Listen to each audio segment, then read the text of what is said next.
بسم الله الرحمن الرحيم. ها قد عدت لفك الخلاط آبر.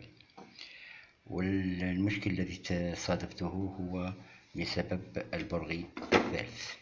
لاحظوا شكله، إنه لا يشبه البراغي الباقية، إن رأسه مثلث الشكل، إذن لا يمكن فتحه بواسطة المفكات التي استعملتها مع البراغي الأخرى. لذلك قمت بواسطة القاطعة بصنع مفك براغي. قمت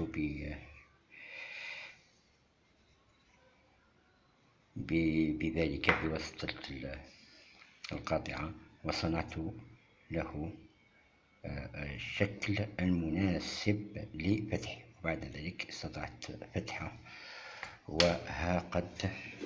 ونحن الآن نشاهد ما بداخل هذا الخلاط. غبار كثير في كلا الجهتين، انظروا، وكأنه لم يستعمل منذ فترة طويلة. المهم، هذا هو الجزء الميكانيكي الذي يتحكم في تخليط العجينة. إذن هناك هذه البكرة الدوارة المسننة، وهي المشكل.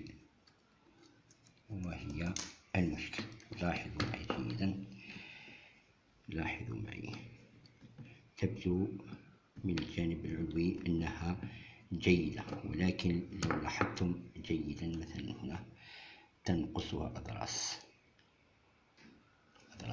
إذا قمنا بإدارتها قليلا نلاحظ أن هذه البكرات الدوارة لم تعد صالحة، وأن الأضراس البلاستيكية قد تضررت كثيرا. وحل المشكل وتصليح هذا الخلاط يعتمد على تغيير هذه القطعة والقطعة الثانية التي ليست متضررة كثيرا، ولكن بما أننا فتحنا الخلاط، وإذا وجدت القطع غيار المناسبة، فإنني سأكون مضطرا لتغييرهما مع بعض، وهكذا نكون قد وصلنا إلى نهاية هذا الفيديو. لاحظوا هذا الجزء الدوار،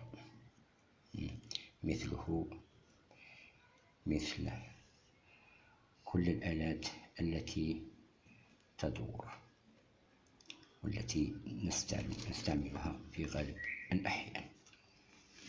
وعليه نشكركم على المتابعة، وبعد أن نحصل على قطع الغيار، وإن أمكنني الأمر فإنني سأغيرهما أمامكم لتعم الفائدة على الجميع.